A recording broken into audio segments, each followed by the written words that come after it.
En el nombre del Padre, y del Hijo, y del Espíritu Santo. Amén. Queridos hermanos y hermanas, el pasaje evangélico de San Mateo, que hoy se nos presenta para nuestra reflexión, vuelve a focalizarse en la figura central del tiempo del Adviento, que es Juan el Bautista, sobre quien el Señor Jesús hace algunas afirmaciones teológicamente importantes. Juan el Bautista se presenta como preludio, como anuncio del inminente cumplimiento de las antiguas promesas. El Señor Jesús hablará aquí en este Evangelio de su precursor, diciendo que es incluso más que un profeta, siendo el único entre todos los profetas del Antiguo Testamento que anuncia a Cristo ya presente en el mundo. Sabemos que los profetas del Antiguo Testamento lo anunciaron de lejos, como lo expresa el oráculo de Balaam: lo contemplo, pero no de cerca. Por el contrario, el Bautista es ahora el profeta límite, la figura que se sitúa en las inmediaciones del paso del Mesías que viene a cambiar la suerte de su pueblo, haciendo presente la profecía de Malaquías, que dice así: He aquí, enviaré un mensajero mío para que prepare el camino delante de mí, e inmediatamente entrará en su templo el Señor a quienes ustedes buscan. De este modo, mis hermanos y mis hermanas, lo que dijo Malaquías es una palabra profética que el Señor Jesús aplica directamente a la figura y vocación de Juan.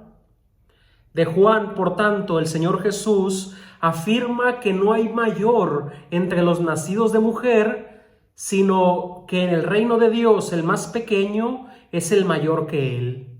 Una expresión enigmática que solo puede entenderse a la luz de una reflexión más atenta a partir del contraste de los dos nacimientos. De hecho, Juan Bautista se cuenta entre los nacidos de mujer, mientras que en el reino de Dios se nace del agua y del Espíritu. Por tanto, se nace del cielo y no de la tierra, aunque ciertamente vivimos en la tierra siendo ciudadanos del cielo. El nacimiento humano, pues, se opone, por tanto, al nacimiento celestial, como la santidad del Antiguo Testamento, alcanzable con el compromiso de la buena voluntad, se opone a la santidad que se alcanza por la efusión de la gracia que procede de Cristo crucificado. Pero mis hermanos y mis hermanas, no me quiero adelantar al final de esta reflexión.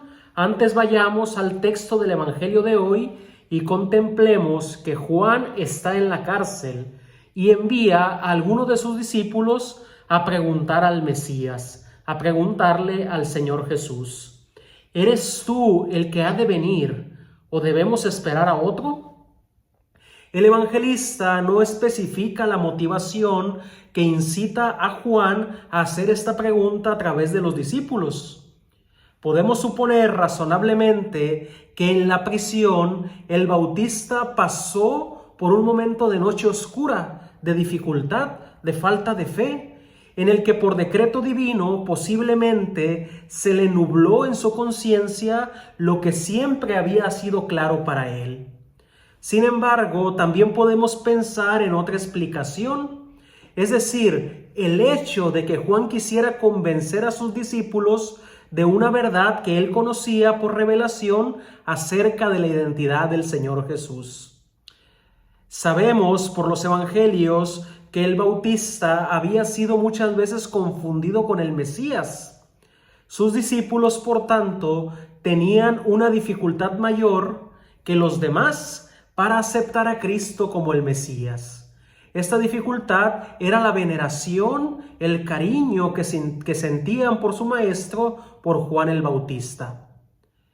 Al escuchar de los propios labios de Jesús la respuesta a la pregunta que el Bautista les había encomendado, se habrían liberado más fácilmente de la tendencia a sobreestimar a su maestro, pasando de ese modo, después de su muerte, de un discipulado siguiendo a Juan el Bautista a un discipulado en el único y verdadero Maestro que es el Señor Jesús.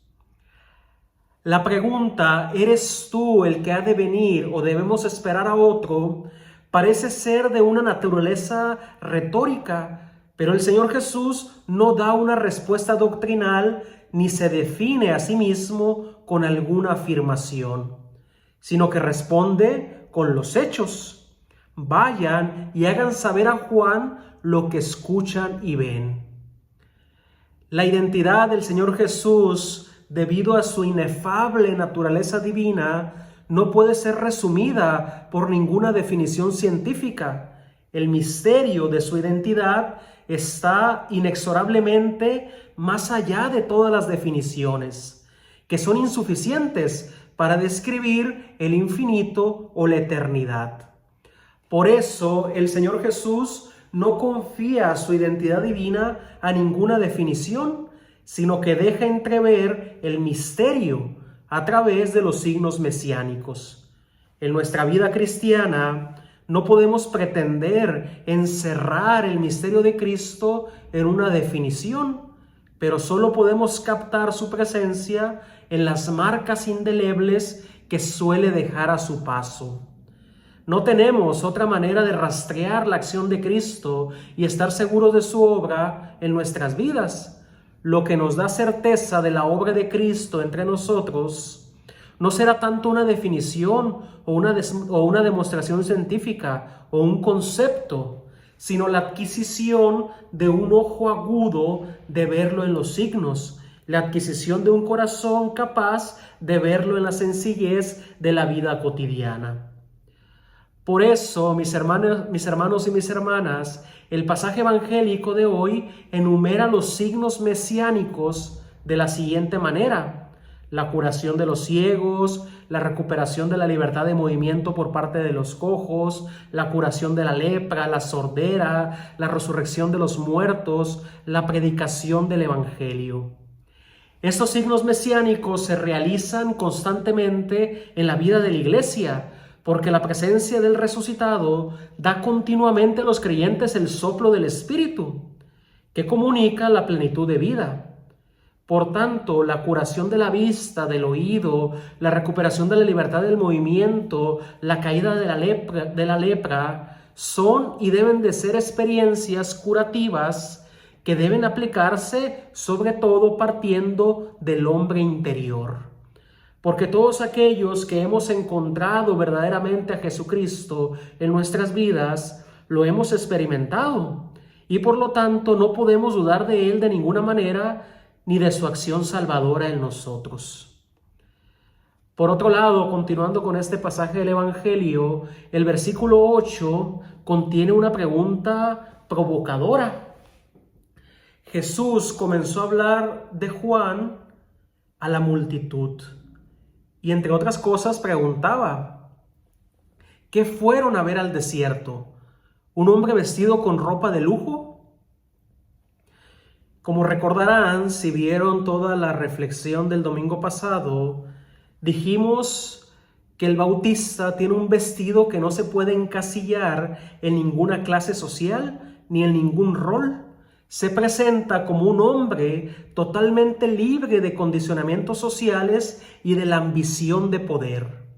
La Iglesia, para proclamar libremente el Evangelio, necesita liberarse de todo condicionamiento, pero también debe sentirse libre de la tendencia a proyectar una imagen embellecida de sí misma, una imagen que no es ella misma.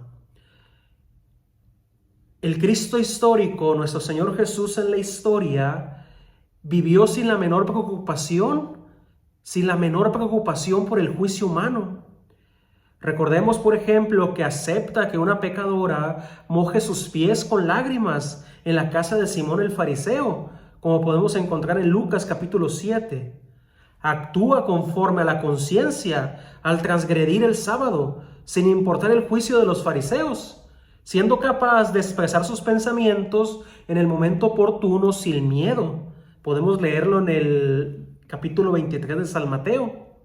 Pero también es capaz de callar ante sus acusadores, alcanzando la cumbre de su señorío, actuando con una inteligencia inclusive emocional fuera de este mundo. Podemos ver el Evangelio según San Lucas, capítulo 23, o Marcos, el capítulo 14.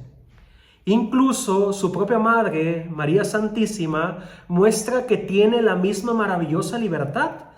La perspectiva de ser juzgada como madre soltera no la bloquea en su obediencia a Dios. Lo mismo ciertamente hará el apóstol San Pablo cuando leemos en 1 Corintios 4:3. Sin embargo, me importa muy poco que yo soy juzgado por ustedes. Y uno podría consultar el libro de los Hechos de los Apóstoles, página por página, para comprender claramente que los 12, así como todos los creyentes de la iglesia primitiva, son personas maravillosamente libres. Libres de todo condicionamiento social, libres de todo juicio humano. De aquí que podemos pensar también en ser libres de una manera inclusive más sutil, una libertad que se produce en el interior y que no es fácilmente visible desde el exterior. Es decir, de esa relación que tenemos cada uno de nosotros con nosotros mismos. Así como hay una imagen que queremos defender frente a los demás, también hay una imagen que queremos defender incluso frente a nosotros mismos. Ambos son un freno no pequeño para la libertad evangélica, porque algunos se pueden sentir serenos solo cuando pueden contemplar la imagen de sí mismos y de frente a sí mismos y verla sin sombras, verla sin pecado, verla sin errores. Sin embargo, quien vive en este ambiente interior no confía verdaderamente en Dios, sino en sí mismo. La figura del Nuevo Testamento que encarna esta actitud negativa hasta las últimas consecuencias es Judas.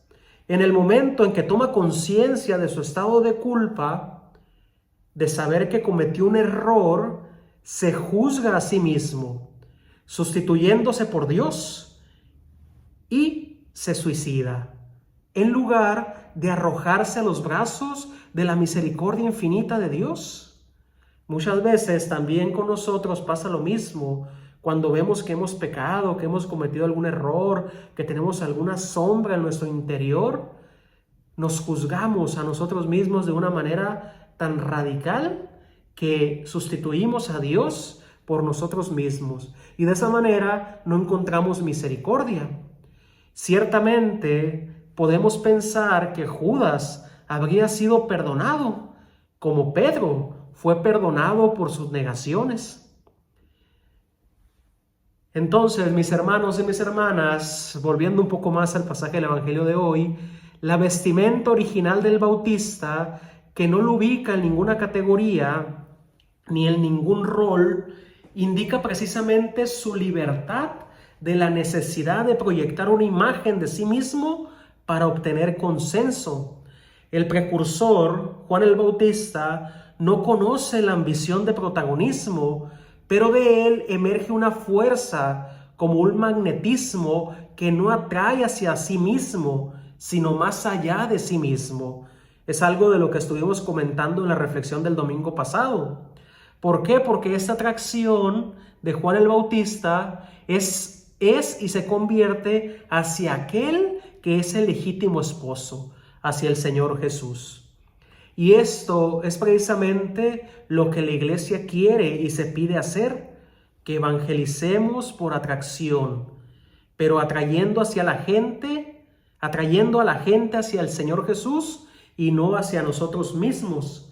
Las buenas obras que podamos hacer no es para gloriarnos, no es para aplaudirnos, sino más bien por gracia y obra del Espíritu Santo y para gloria de Dios. Por tanto, nuestro testimonio va a servir para atraer a las demás personas hacia Jesús. Y bueno, antes de despedirme de cada uno de ustedes, finalmente el texto evangélico presenta al Bautista como un personaje en la frontera entre dos épocas. De él se dice que entre los nacidos de mujer no ha surgido otro mayor que él. Juan es por tanto una figura terminal. La ley y los profetas, dos palabras que engloban todo el Antiguo Testamento, tenían valor hasta él. Los profetas profetizan hasta Juan. Después de Juan se cumple la profecía. Por tanto, traza la línea entre la promesa y su cumplimiento, entre la profecía y la realidad. Frente a este trasfondo teológico que concibe a Juan como una figura límite, se hacen dos afirmaciones. El Señor Jesús hace estas dos afirmaciones. Entre los nacidos de mujer no se ha levantado o no ha nacido nadie mayor que Juan el Bautista, pero el más pequeño en el reino de los cielos es mayor que él. El texto puede entenderse poniendo los dos términos usados en antítesis: el nacido de mujer por un lado y el reino de los cielos en el otro. Naturalmente, el marcando estos dos términos en el mensaje más general del Nuevo Testamento, podemos decir que aquí queremos aludir a dos orígenes y dos nacimientos.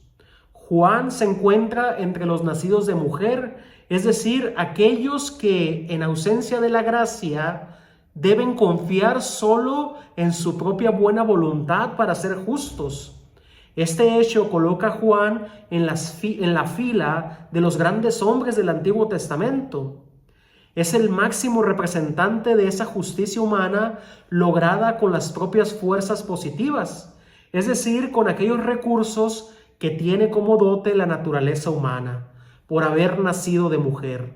No en vano, en los relatos evangélicos, la figura de Juan se caracteriza por una gran ascesis y una gran mortificación personal.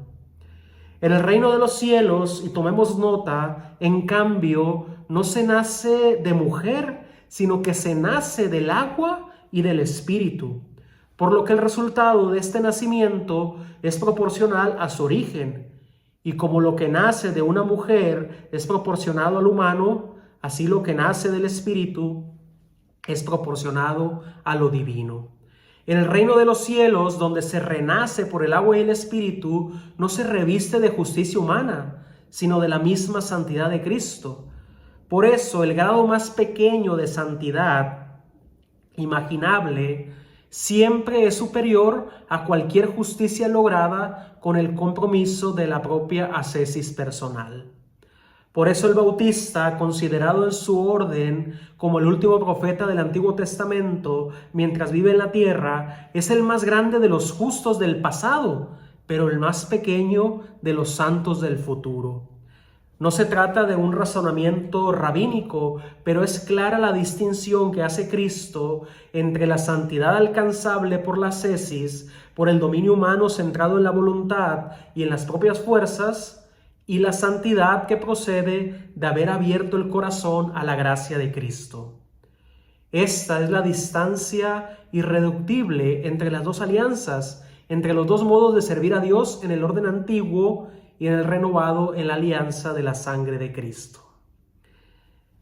Pidamos a nuestro buen Dios, mis hermanos y mis hermanas, que su Espíritu nos guíe por el camino de la gracia y que la santidad, para que en este Adviento podamos renovar nuestro corazón desde los efectos de la redención divina.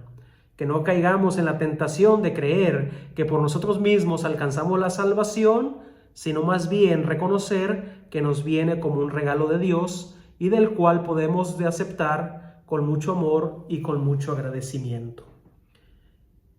Agradecimiento ciertamente que les doy a cada uno de ustedes por su paciencia, por haber llegado hasta aquí en el video.